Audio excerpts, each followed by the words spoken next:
Okay, so my guest today is Maria, and honestly, she's the kind of person who makes you rethink what great learning can actually look like. She's an educator, instructional designer, and course creator whose work has taken her across the world, from Australia to Japan and 48 other countries in between. So it's fair to say that she has built a career around helping people create learning that truly connects. In this conversation, we talk about teaching, AI, learning engagement, and why no matter how much technology changes, real learning still starts with understanding the human in front of you. Let's dive into it. Maria, how are you? I know that we are in different parts of the world at the moment. Where are you coming from? We are. I am currently in Oslo in Norway. So yeah, definitely other side of the world from Australia. And we're in the summer, which is lovely. So yay for a bit of summer action over this side of the world. When you say Norway, what it comes to mind is Santa Claus and, a slate and gifts and warm, fuzzy feeling. No, well, Norway for me is it's a very different place. It's not really about the Christmas theme. When you're hearing Christmas, all of a sudden Christmas decorations in Australia make sense. So in Australia how we have icicles and reindeers and all these sort of stuff that is just not Australian at all. When you're Mm. in the northern hemisphere for winter and it's snowing and there is actually, icicles and all of these things around, the our decorations finally make sense. But I'm not very often here for the winter. Mm. I tend to be here more in the summer. So for me, Norway is all about fjords and water flow and beautiful nature. Um, mountains, hiking, being out in nature, playing golf. So yeah, all of the fun things from this side of the world in the summer. It's a lovely place to be. It's really mild. Very it's not like a Perth summer, that's for sure. When you say in Perth summer, what, 40 degrees, scorching Yeah. heat and all that? No, everyone's sunbaking here in their bikinis when it hits about 18 degrees, so Wow. there's no there's no there's no 40 degrees here. There might be 30s, there might be early 30s, but it's pretty rare for it to get up to mid or late 30s, yeah, for sure. You saying 18 degrees in bikinis, I'm thinking 18 degrees and Ugg boots. Just I was just having this conversation with, someone yesterday in Perth. They're like, "Oh, it's 16 degrees here, it's freezing," and I'm like, "Oh, it's 16 degrees here, it's beautiful." So, yeah, I think different perceptions depending on what you're used to, for sure. Uh, Maria, you've been traveling a lot lately. Well, lately, most of your career. What are some of the countries that you can go back and say, okay, these are some of the countries that I have experiences working and also, having life experience as well. Oh, well, I've had 18 overseas postings, so I'm not sure that I remember them all in order, but, I was actually in Italy as an exchange student when I was 16, and I think that's what really ignited my travel bug. So I came back, to university, to do languages, and then I ended up in Indonesia as a student, and then later on as a teacher as well. So that's what started off my international kind of career, and then I went from there to Japan and then a whole bunch of different countries for work placement. So some of them were like 3 or 6 months, some of them were 2 years. It just depended on the situation. But yeah, Hong Kong, Dubai, uh, and then a whole bunch of countries out in the Pacific. So Kiribati, Tuvalu, Samoa, um, Fiji. So yeah, all over Mm. really. So yeah, Middle East, Europe, Asia, Asia and the Pacific mostly, but yeah, and teaching and learning is different in all those places. It's a completely different environment every time you go somewhere new, so there's always something to learn. Mm. Do you have a Mm. favorite place that you want to go back? Um, I think I haven't been back to Kiribati since I left, my substantive position there, and I would love to go back. I'm still in touch with a lot of people there, actually sending some books off, this week to them. So, yeah, it was a place that really changed me fundamentally, like, as a person, as a professional, as a teacher. It was a very challenging post, but yeah, by far the most rewarding on many, many different levels. And yeah, I haven't been back since 2012, so it's high time I went back and reconnected with the people there. Yeah, very, very different place to live and work for sure. Being an expat myself, the culture of the expat is collecting friends wherever you're going. Yeah. and staying connected with them, and it just makes that relationship so much, I don't know, adventurous. You have these thoughts of the places, and then you have the people that you've met and sharing experiences. But you mentioned something about education, right? So all the posts that you've been going, been working with, is because of you being a trainer, teaching, facilitating. How did you become a facilitator? How did you become a trainer? Well, it's a funny story. So I was raised in the country, Western Australia, and I was lucky enough to be sent to boarding school, where I got a wonderful education, and then ended up wanting to go to university because that's where all my friends were, and I was good at school, so I was getting good grades. But I didn't really know what I wanted to do at university, so I just defaulted to languages because I'd been sent on a languages scholarship to Italy as part of my high school um, education. So, because I was good at languages and because they came easily to me, I didn't want to do any more difficult study. I know it sounds weird, but I'd push myself so hard in high school. I wanted to study something that I don't know was fun. I didn't want to get into commerce or law or any of those sorts of things. So I did languages, and then at the end of in my third year, I ended up on another exchange in Yogyakarta in Indonesia. So studying Indonesian in the tertiary system there. And unfortunately, when you graduate from a bachelor degree with two languages that you're not fluent in, there's not a lot of jobs. So I was like, all right, great. I've got this Bachelor of Arts degree. I'm 21 years old. I can't speak either of these languages fluently, although I could speak them both to an intermediate or up intermediate level. There's no jobs that come with being able to speak languages at that level. So you need to go and live in country and become fluent if you're going to go down the translation route. I looked into working for the armed forces as a translator. I looked into all different career options that would come from languages, but there weren't many presenting that I was really excited about. So I thought, you know what? I'm just going to do a teaching English certificate and I'm going to travel for a few years, have a gap here and just see where it takes me. And it took me around the world on 18 overseas postings, and I just got the bug for teaching and learning and being in different cultures.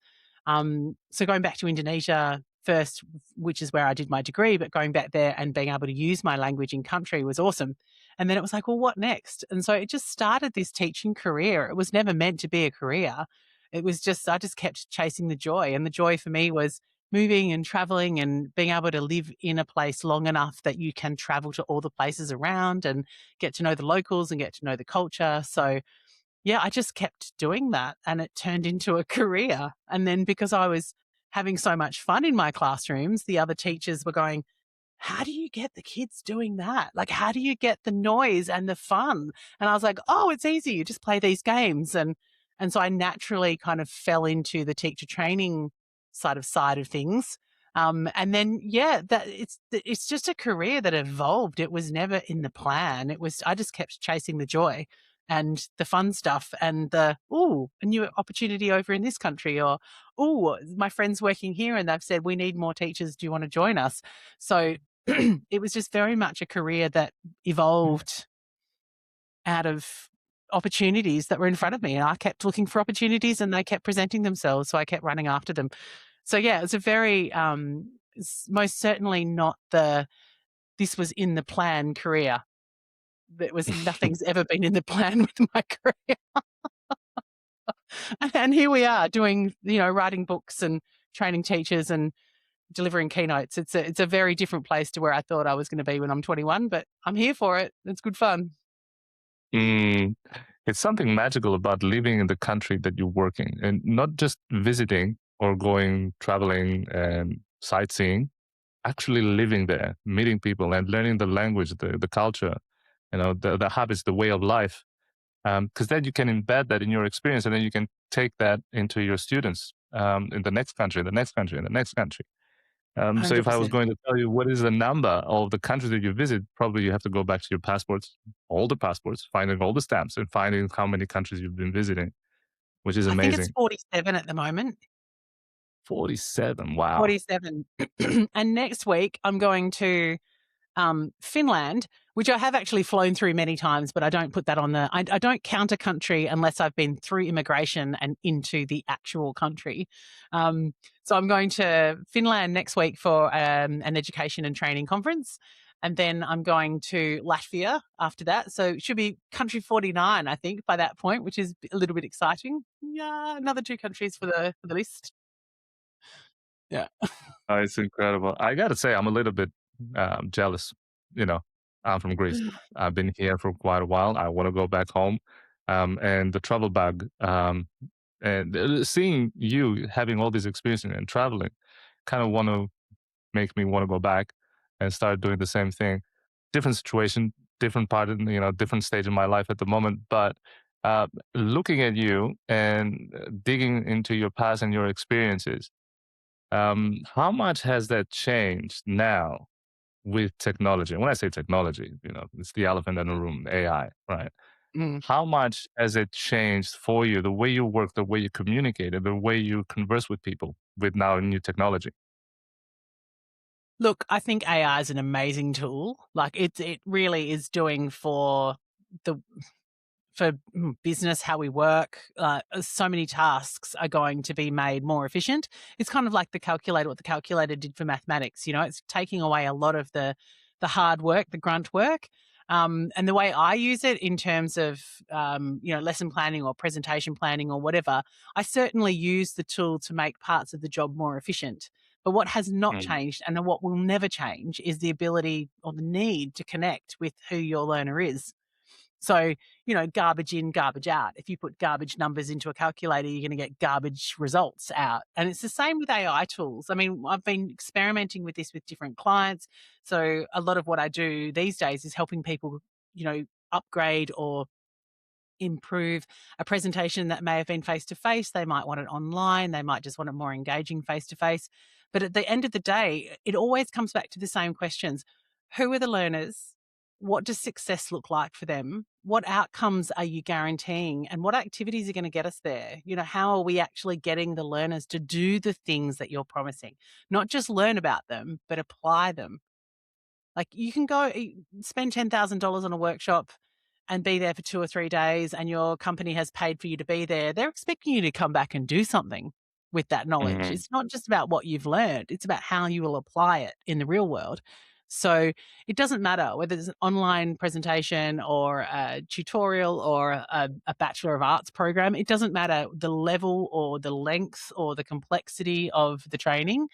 If it's not tapped into who the learner is, what the learner needs, and what success looks like for them at the end, it's going to fall flat. And it doesn't matter what AI tools you're using, it's going to fall flat if you haven't done the groundwork to know the answer to those questions.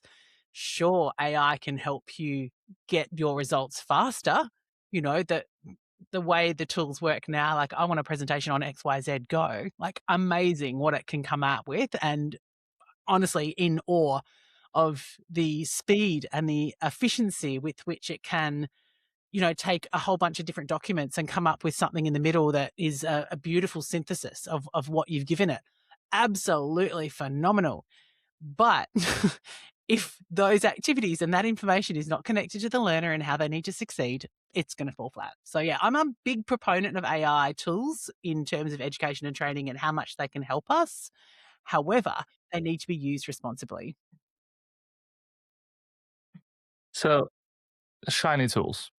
Every time the new shiny tool comes out, everybody gets excited. Everybody Mm. says that, and the promise of AI is that you're going to get your time back. Mhm. For professionals, that's gold. Like you said, Mhm. Mm. you can get documents and you create something, synthesize something new, completely new, and put it out there. Now, AI, we know, doesn't understand what put out there, and just an algorithm. It's just a Mhm. synthesizer of knowledge that we already gave them, garbage in, garbage out. Yeah. But the risk of people using a new shiny tool without understanding how this mechanism works and what they're putting out there, just because they know how to use it, that doesn't mean that they are experts on the topic that their AI has put out there. So, by looking at this from the educator point of view, I'm about to go into a class. I need a session plan. Here's my session plan. I got my session plan. I go in front of the classroom. Then what? Yeah, exactly. Yeah, So, and this is AI doesn't help you connect with your learners. That's the thing. And good teaching is well, good teaching is define teaching. But you know, when we're expecting people to learn something new, they've got to be motivated. They've got to know why they're there. They've got to be able to apply it to their real lives. They've got to be able to see enough examples for it to ring true, for it to really like resonate and to go, oh, I see. I see the difference between a good example of this and a bad example of this, or I see how you'd apply that in this situation instead of that situation, or differently. So those things don't change. And when you get into a classroom, it's about that connection. So sure, your PowerPoint presentation might be beautiful and took you 15 minutes instead of 15 hours to create, but is it well structured? Does it speak to the learners? Do the slides engage the learners, or does it regurgitate information at them? All of those things still have to ring true. And then how you use your visual aids in the classroom, that's a skill set. It's an educator skill set. And if you don't have the educator skill set, it doesn't matter what wizardry AI has produced for you, it's not going to work. So that educator skill set is what is so important, that we know how to connect with learners, we know how to ask the right questions, we know how to set them up for success, we know how to give them enough examples so that they're, trainer wheels on the way to being able to do it themselves with confidence. Like they're all skills that AI is not going to give us. We need to learn them and know them as professionals, how to apply them in a classroom, right? mm, which brings me to the next point. I'm from Athens. We used to see Acropolis every day. Acropolis is there. You know how many times I visited Acropolis while I was in Athens? Zero. I'm ashamed to say that. But you know why? Because it's there. I can always go there. I can always have access to it. Mm. Now I'm looking at AI from the student perspective. Yeah. It's there. I can always use it. I can always get the answers from it. What I'm wondering is it becoming a ticking box exercise for the student? If I'm learning something and there's a course that I need to go through and there's a drip feed of the course, I'm learning it, I'm going through it, I'm ticking the box, and at the end I get a certificate. Am I learned anything? Did I learn anything? Or I always relied on AI to give me the answers? This is the thing, and I think the whole education system needs reform, right? Like if you look at now what AI can do, AI can do all the writing, it can do all the thinking, it can do all the synthesizing, it can do the paraphrasing, it can do the referencing. They were all the skills that we used to. I mean, I used to teach in academic writing classes. Like what's your argument? What's the structure? Where's the evidence? How are you building the evidence into your argument? Like if we're just talking about a writing assignment here, right? So Mm, these days, you can just put the request in. I need an argumentative essay that covers these points, that is approximately these many words, and covers these references, and I want these theorists involved. Bang! Essay created for you. And there's no way of knowing who did that. Was it AI? Did they help you with the planning? Did they help you with the writing? Did they help you with synthesizing? So in terms of writing as a core assessment moving forward, like I'm not talking about this year, but in the next decade, we need to shake this up. Like, what is education actually assessing? What when we're training people, like obviously in the vocational system, it's a lot more about competency. So, can you do this? Can you do it repeatedly? Can you do it successfully repeatedly? Yes, you can. We will tick you off. Thank you very much. We've seen you. We've got evidence you are in practice. So vocational training being, more hands based or trades based skills, right? So that is very different to an academic situation where you need to argue or debate theory. But again, if you're a lawyer and you are standing up in a courtroom, do you have the skills to fight that argument? Yes or no? AI can't help you fight the argument when you're in the courtroom. It can help you prepare mm. the arguments, but it can't help you fight when you're there. But yeah, there's two Um, different skill sets that we need to address, right? So it's not just the being able to write or being able to think or being able to persuade or being able to any of those things. It's like, yeah, writing is one version of all of those things. Being able to defend that orally is something else.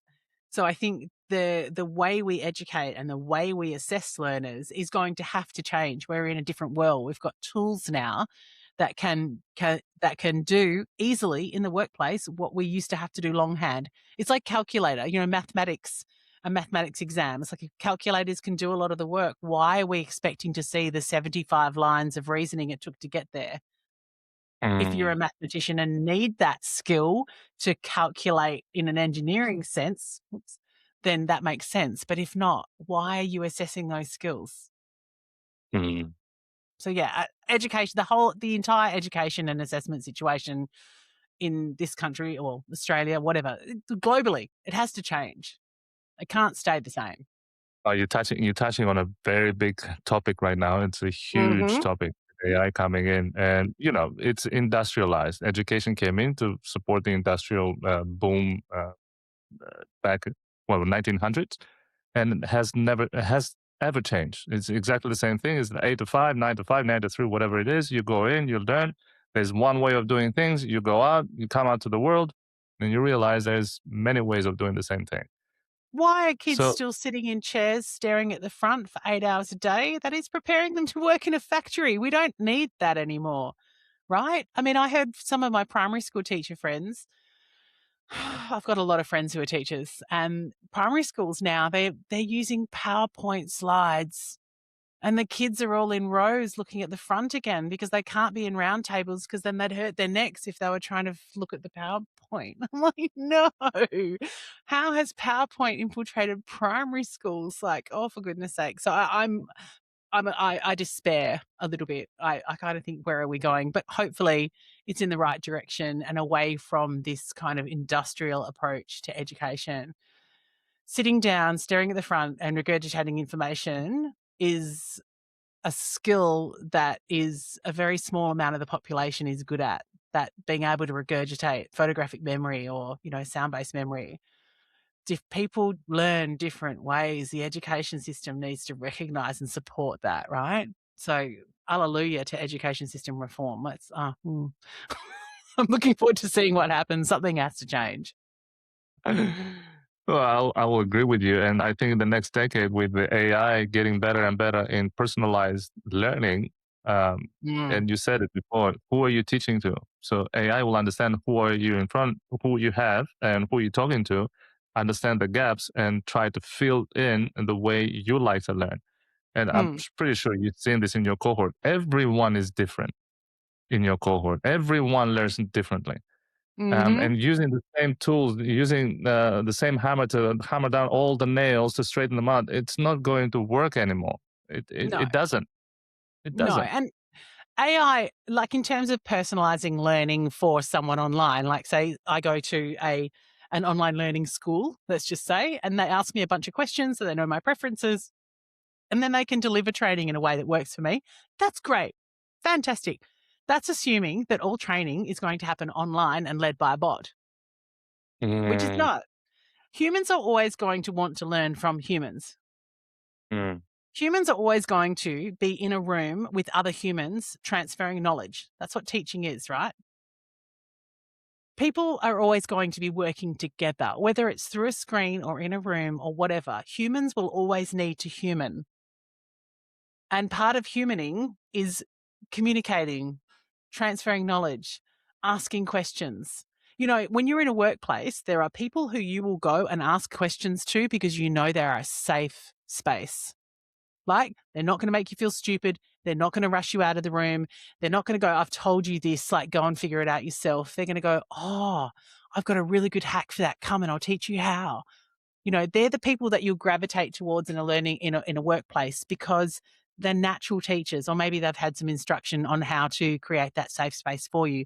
And then there's people that you will avoid like the plague. So if you need to learn something, it's like, oh, I'm not going to go and talk to Betty. Oh, I'm not going to go and talk to John.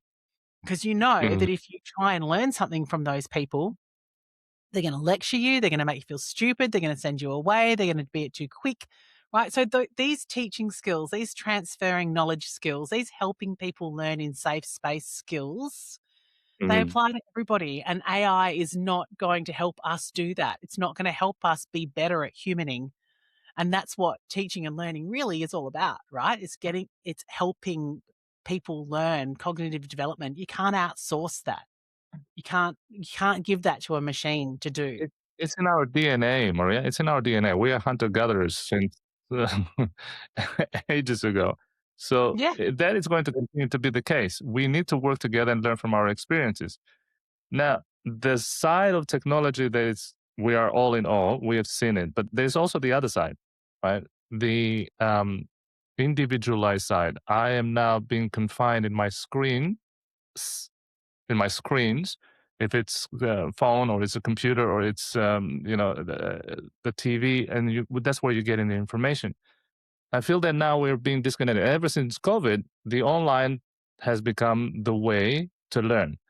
But I feel that it has it has a dual meaning. So people think that online is easy to learn because of convenience. You don't need to commute. But from my experience, you have to have the double of the amount of effort you need to do because you're lacking what you just described, the human connection, the come together into a table so you can toss ideas around. Hmm. So here's my question. When you're designing a curriculum, when you're designing your course, what are the first aspects of the course that you're looking for that you need to complete? Just walk us through the process. So, I've got a framework that I always follow, and that framework has been tried and tested for the last 15 years in my consultancy. But before that, it's just what makes good teaching. So, it's got to first center on who the learner is and what they're hoping to achieve. Like, why are they there? How do they learn? All of those sorts of things. To my mind, a solid curriculum is one that promises outcomes. So, what are we going Mm. to be able to do with this knowledge? Professionals come to me with a lot of knowledge and go, "Oh, people need to know this." I'm like, Why? Why do they need to know it? What are they going to do with it? How are they going to apply it to the real world?" So that knowing who the learner is and why they're there helps you shape those outcomes, right? So you might be teaching, um, concrete theory. This is funny. I actually had a trades lecturer teaching concrete theory, right? So like the different minerals that you need to mix into concrete to make it work to the right standards. So the way that you teach that to someone who will never actually mix concrete in their life, they just need to understand the components in it. So maybe from a risk perspective, if they're smashing it up later on in a deconstruction site, like do they need to wear hazmat suits and all the rest of it? That's important because they need to know the minerals inside it for their own safety. But the way you teach that to chippies, like young tradies who will be out mixing concrete on a site, is different. They need to know when it looks bad when they're mixing it, like, oh, there's too much sand or there's too much water or there's too much whatever. So they need to understand more about how the concrete sets and how long it takes and all that sort of stuff. So concrete theory is the same theory, but you'd be teaching it differently to those two different groups of people because they're going to use it differently in the real world. So that difference then changes the outcome. It changes the activity that you'd use. It changes the examples that you'd use. So that's why that first connection piece is so important, because if you don't know who the learner is and how they're going to apply the knowledge, the curriculum can't be set to match them. And then the third piece of that is, right, well, how do we do this so it's engaging? So how do we create PowerPoint slides or worksheets or whatever that's making people think, not just giving them the information, but making them think, making them go, oh, how would I apply that in my world? What is the answer to that? And why is the answer right? So it's exploring the knowledge. It's critically thinking through the knowledge and the skills and the application. It's not just being able to regurgitate it, it's being able to use it in practice in real life. So they're the three sort of core components to building a curriculum. Who's the learner? What outcomes am I promising and how am I going to get them there? And then how do the visual aids reinforce that journey? So not just regurgitate it all, but reinforce the critical thinking journey to get them achieving the outcomes. So to Mm. my mind, they are the three pillars. And then the fourth in my framework is all around continuous improvement. So once you've done that once, how do you improve it? How do you make it better? How do you keep it better every time you deliver it? The medium delivery, if you're doing face to face or if you're doing online or self paced, does it change the way you structure your curriculum? 100%. In terms of who is the learner, what outcomes do they need to achieve, how are we going to get them there? Like those things would be the same, roughly speaking. But then obviously there's things you can do in person that you can't do online, and there's things that you can do online that you can't do in person. So the delivery might change, but the core concepts would probably stay quite similar. So, yeah, I mean, online, it's trying to engage people online over a period of time is more challenging. You know, having people in a classroom for 8 hours, like, 9 to 5, we've got a 9 to 5 workshop. That's a long day and everyone's a bit tired at the end of it. But you can mix it up. You can have the movement activities, the sitting activities, the thinking activities, the listening activities. You can really change up an entire day. If you try and keep people engaged all day online, it's a completely different scenario. And I can tell you right now, if you book me into an 8 hour online experience, I will be doing my laundry. I will be cooking some food while I'm listening. like I- I'm not there and engaged the same way I would be in the room. So, it's a different way of learning, and it's a different, again, it depends on how many people are in the room as well. Online learning can cater to 3 people or 300, and it depends on how many people you're catering to the types of activities you're going to be doing, how much interaction you'll have with each person, et cetera, et cetera. So, yeah. Do you? it's it's one of those things because the world is going now online. Every institute, training organization, RTO, university has a component of self-paced online, Mhm. right? And self-paced online sounds so good because it gives you the opportunity, it gives you the flexibility. You can learn, you can do it on your own time, at your own pace, until you find out that the completion rates of those courses are very, very limited and very, very low. Why is that? What's the reason? Hmm. Well, I I think there's a considerable amount of online training that is not engaging. Mm. A lot you think I think one of the core issues I see is professionals who can absolutely nail it in person. They're engaging, they're interesting, they've got great activities, they're making people think. There's lots of like standing up and walking around. They go, right, so we're going to put this online. So then they just get in front of a microphone and they record themselves talking. And then that's your video. So they've got a 45-minute video and a worksheet. It's like, where's the interaction? Where's the engagement? Where's the making me think? So if you're going to do that, it has to be done in a very clever way. 45 minutes, you expect me to listen for 45 minutes? I've got to be doing something while you are expecting me to do that. Otherwise, I'm going to be off with the fairy. Social media is going to be coming, or the kid comes in and needs some help or something. Right. So it's the way it's structured to keep your engagement. I'm working on a course at the moment where it's very little actual instruction. There's here's the why, and here's what you're going to get out of this activity. Go do the activity. That's the entire course. And then come back. Here's another little video. Here's some second thoughts now that you've done the first activity. What do you think about this? And have a look at how this person's done it. And this person, does it change what you're thinking? Now go away and have another think and go and talk to someone. Go and like your support buddy. Go and speak to them. Go and discuss what the changes are. Come back, write your opinion in this thing. So there's all these like micro activities that are put together that at the end create this experience where there's time to think and discuss and reflect and then get some more ideas and then think and reflect again. So it's clever in that it might take you 45 minutes to do that lesson, but you've only been listening for 3 minutes and then you're writing for 5 minutes and then you're discussing for 10 minutes. Do you know what I mean? It's a completely different experience to I'm going to listen to this person talk to me for 45 minutes and hopefully I will engage and absorb all of the information and I will come out very intelligent. No, it's not how learning works. So, so yeah, I think that's the difference. It's how you structure it. Online learning is it's a whole different beast, and if you think you're going to be able to hold attention for 45 minutes in a video online, you got another thing coming. In a room, the only reason you can hold their attention for 45 minutes is because it's rude to stand up and walk out or to start scrolling or to start talking to your kid or to start stirring the pasta sauce. It's rude face to face to do any of those things, right? But when you're online, like, oh, I'm just going to turn off my video for 30 seconds because I'm going to do something that I shouldn't be doing because I'm bored and I'm not listening to you.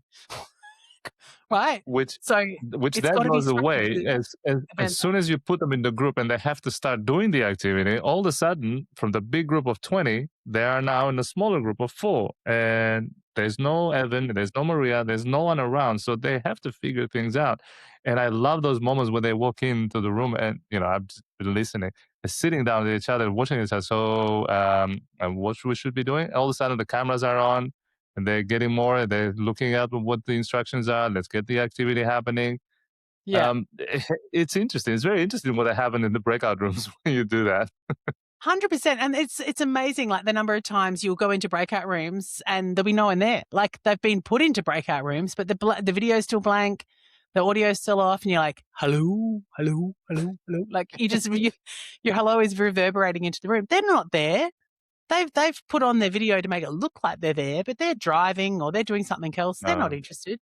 So it's the interaction that's expected. Like I went to a webinar the other day, and within the first 5 minutes, the woman who was sort of emceeing was like, everyone needs to turn on their videos. It's much nicer for everybody when the videos are all on, blah, blah, blah, blah. And so there was like 40 or 50 of us there. And I was like, well, this will be interesting. And so all the videos came on and we're all just kind of sitting there going, okay, our videos are on. Why? And it was a lecture. It was a 45-minute lecture. There was zero interaction with the crowd. There was zero questions asked of us. There was no need to answer things in the chat or to give expressions or to somehow show that we were there. And I keep whacking my microphone. Do you know what I mean? Like there was no need for us to have our videos on. So it just became this very awkward 45 minutes where everyone had their videos on and was staring at the thing and going, can we turn them off now? Like, what is the point? What's the point of being here when no one's interacting with us? Do you know what I mean? Like in a room, if you had a room full of people, you'd be asking rhetorical questions, you'd be getting people to raise their hands, you'd be getting people to do something. You wouldn't just expect them all to sit ramrod in their seat for 45 minutes and listen.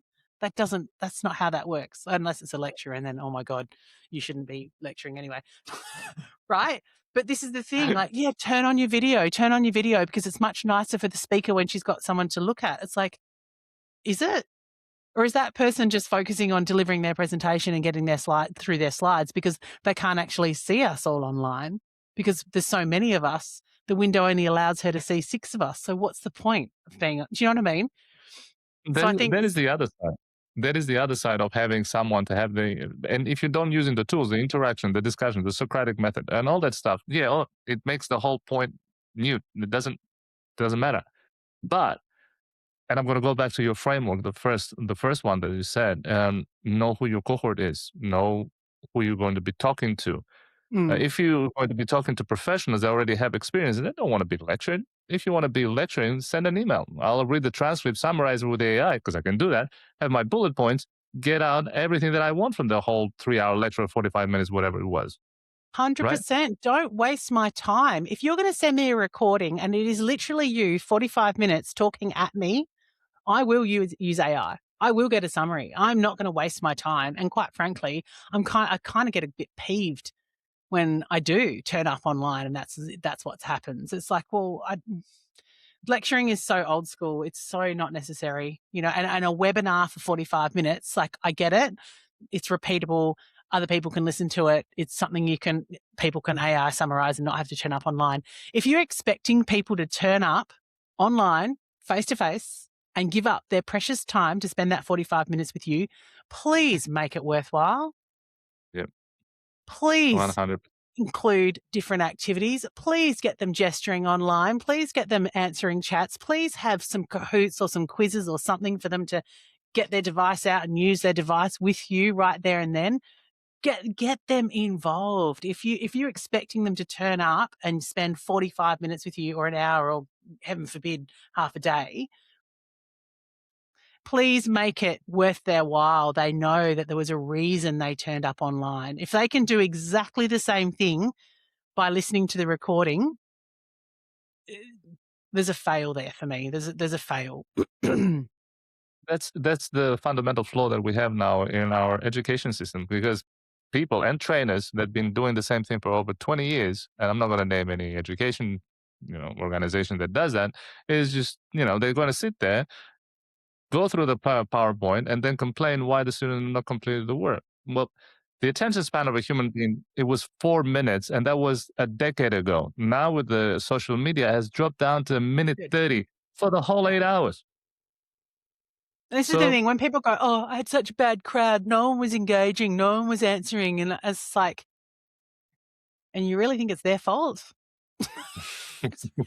Sorry, but I don't think that you can actually have a bad group of people. I think you can have a group of people that you're not connecting with.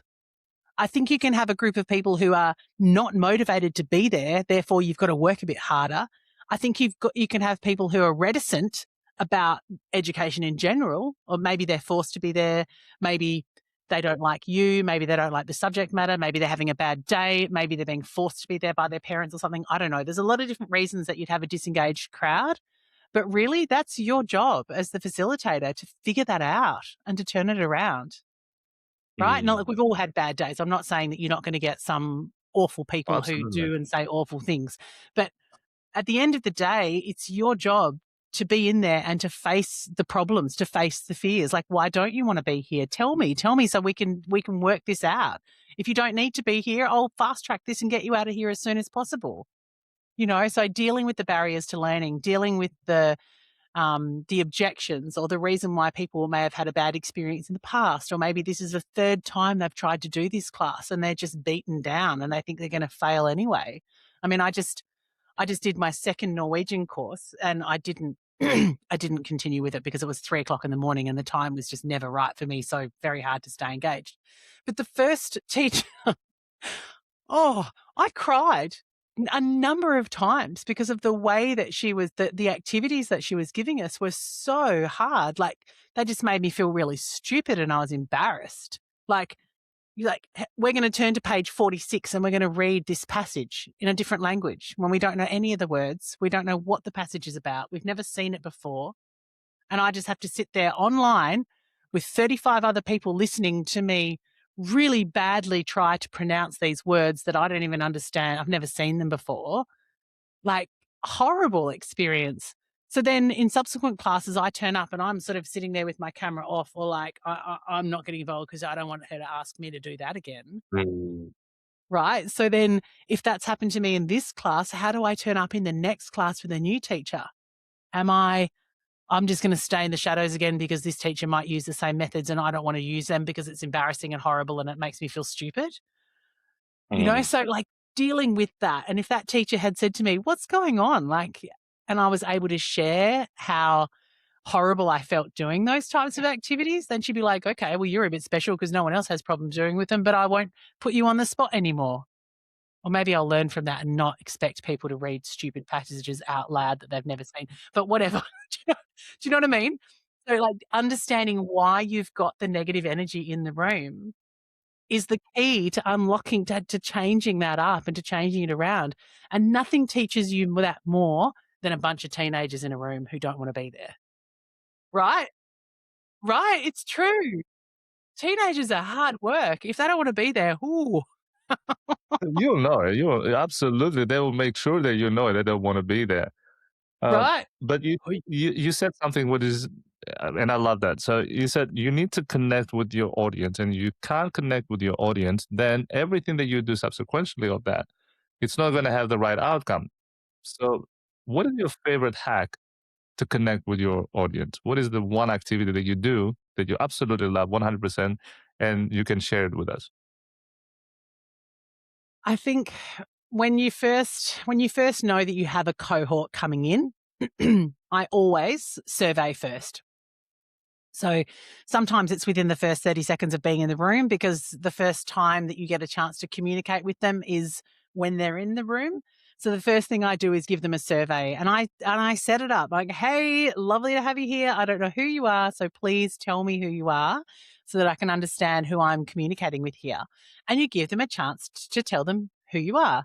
And so generally speaking, I'm teaching people about how to create better learning environments, and a lot of that is about how to connect with your learners and make them feel safe and seen and all the rest of it. So in that case, I often ask questions around people's cultural heritage, which generations that they connect with or they identify as. So are you X gen or millennial or whatever. And then I normally ask some random throwaway questions like, one of them is, well, because we're Australian, which code do you follow? AFL, rugby, what is a code? I don't care about football kind of thing. And that normally sets up a bit of rivalry in the class, like, oh, Dockers, you know. So you get that kind of the rivalry between football teams or people who just do not care about football. And I love it when I get a room of where everyone says, what? I don't care about football. It's like, yes, okay, we can talk about something else. But it just immediately sets up that bit of camaraderie. Like you immediately see, you know, who's in the room and who identifies as different things. And I don't know about you, but being X Gen, I love taking the mickey out of other generations. I think we're kind of the sandwich generation in a sense. We're kind of between two or three Yeah. very interestingly different generations. So getting some rivalry in the room around the generations, like who's my millennials, like, you know, and just getting to see the split in the room to so people see where they sit and like, oh, wow, 85% of the people in the room had a parent or a grandparent born overseas. I'm not alone, you know, Mhm. or, oh, I've got friends and family in Asia, Europe, whatever. Oh, look, everyone in the room's got friends from Asia. Cool, you know, and it just immediately gives people a sense of belonging because they know where they sit in the room or they know how they fit in the room around them. So there's a mix of questions in that initial survey that I do to obviously help what I'm teaching, but a lot of it is to set up that initial kind of camaraderie and to break down some barriers and to, I don't know about you, Evan. I mean, I'm Italian, half Italian, Australian born and raised by an Italian mother and an Australian dad with, you know, European, English, Irish kind of heritage. So I've got a lot of storytelling, larrikin kind of genetic kind of makeup. So to me, that's the lovely way to break the ice is to take the mickey out of myself and to show my ignorance around football and to, you know, call myself out as, you know, like, yes, I'm half Italian, I'm Australian born and raised, I speak some languages. Um, just to break down those walls with people, you know. So that's how I like to do it because it's just an immediate way to have a laugh and it's an immediate way to set up a bit of rivalry in the classroom and get people talking. So whether it's online or face to face, I find that works well most of the time. Yeah, so that's my favorite, just getting everyone across each other and throwing some funny questions in there just to divide the room on purpose over something stupid like football or cake. Mm. It's the old divide and conquer, and giving giving the group a sense of belonging, finding their tribe. And Yeah, once they found their tribe, it's much easier for you to talk to them, delivering the 100%. concept. You guys are going to be working together, so you know, eagles with eagles, dockers with dockers, yada yada, which makes perfect sense. Exactly. Yeah. Makes perfect sense. So Maria, are you working on any projects these days that you would like to share for either Australia or anywhere around the world? Yeah, and this is what I love about the work that I do. It's so diverse.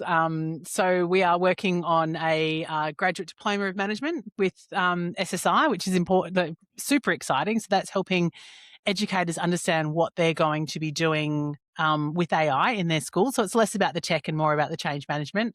So what are our policies around AI and how are we getting everybody on board? How are we changing the culture of, you know, AI is here. We need to deal with it. How are we dealing with it? So that's a really fun qualification that I'm building with Sandra at the moment. Just looking at how we can help education institutions really drive a way forward rather than kind of being carried along and reactively dealing with problems rather than actually proactively setting up their institutions for success. So that's exciting. Um, and I'm working on quite a few courses at the moment. So, with small business professionals who have written a book and they are wanting to turn them into an online course or a keynote or a workshop. So, I've got quite a few clients in that category at the moment, which is really fun because I get to learn really interesting things about topics I would never normally search out.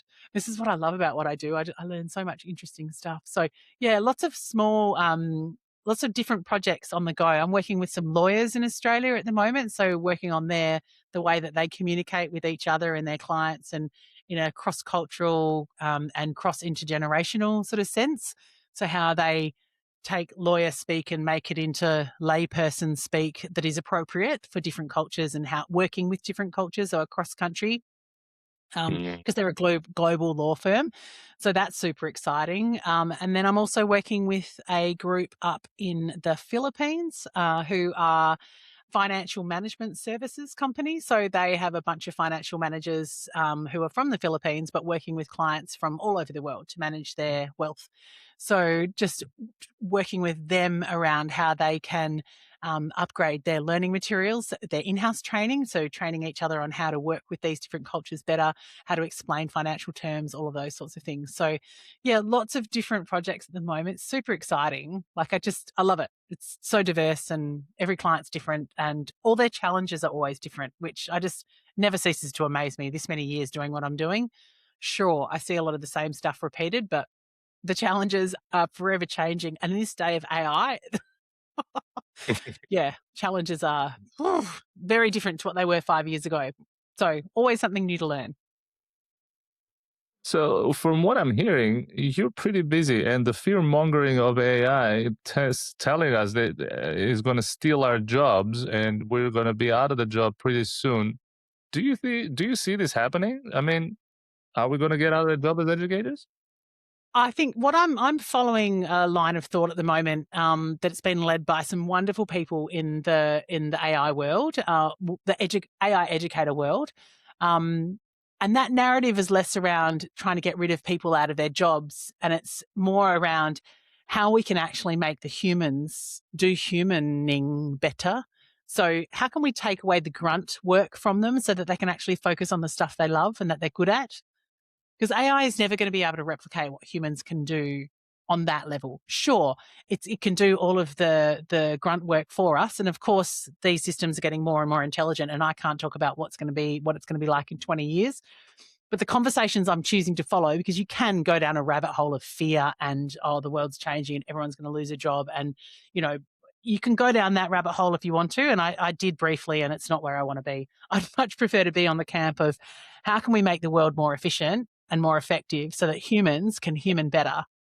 So how can we take away the tasks that take up their time so that they can focus on doing stuff better? Like in my job, sure, AI has taken away a lot of my instructional design work. So projects that may have taken, 6 to 8 weeks before can literally take 6 to 8 days at the moment because just so much of the grunt work has been taken out. Like the thinking, we still need to do the design. We still need to know who the little client is, who the learner is. We still need to be critical about the outcomes and the activities. But trying to knit all the resources together now is way quicker. So yeah, Mhm. you could look at that and go, oh, I've lost 80% of my business. You could look at it like that. Or you could say, I now get to do the 20% of the most fun stuff, and I get to do that 10 times more often with different people. Do you know what I mean?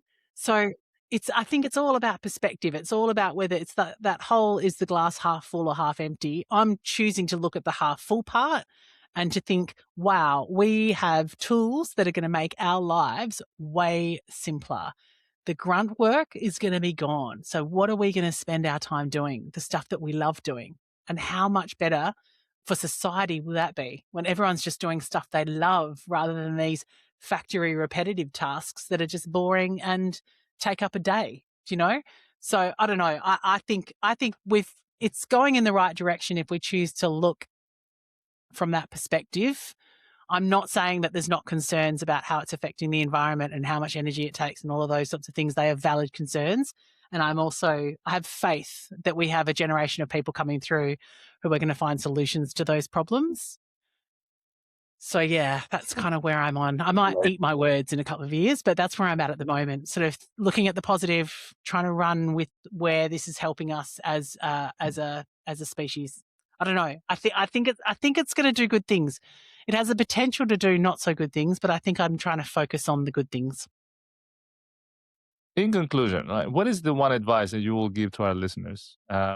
Jump on the AI train, don't jump on the AI train, get on with it. What is the one thing they can take away from this conversation? I think as educators, AI is an amazing tool. And it's not a tool, there's several tools that we can use for different purposes.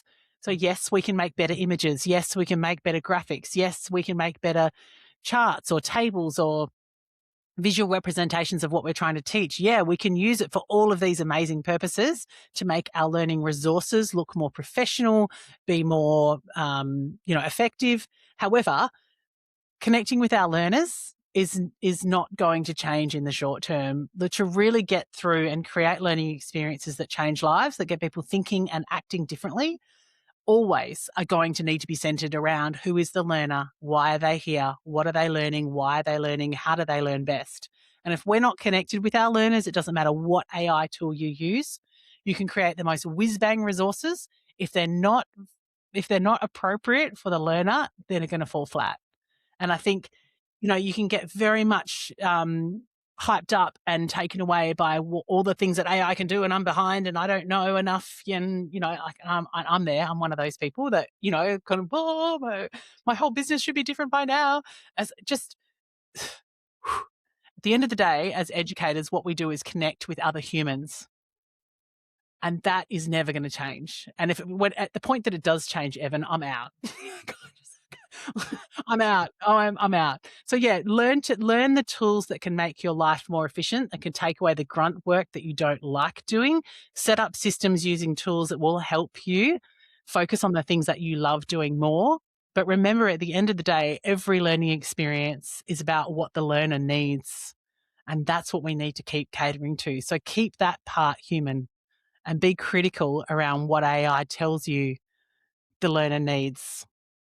Ask the learner, connect with the learner. That's where impact happens. It's when you're meeting the needs. Amazing. Maria, it's been an absolute pleasure seeing you and having this conversation. And hopefully I can see you again soon in Perth. Are you coming back? Yeah, of course. No, I'm in Perth most of the year. It's only I just escaped the Perth winter and I come to Europe for their summer instead, because why not? Wow. That's life goals. See that? That's exactly where I want to be. Mm-hmm. But thank you, Maria. Yeah. It's been an absolute pleasure. And I'll see you in person when you come back to Perth. Looking forward, Evan.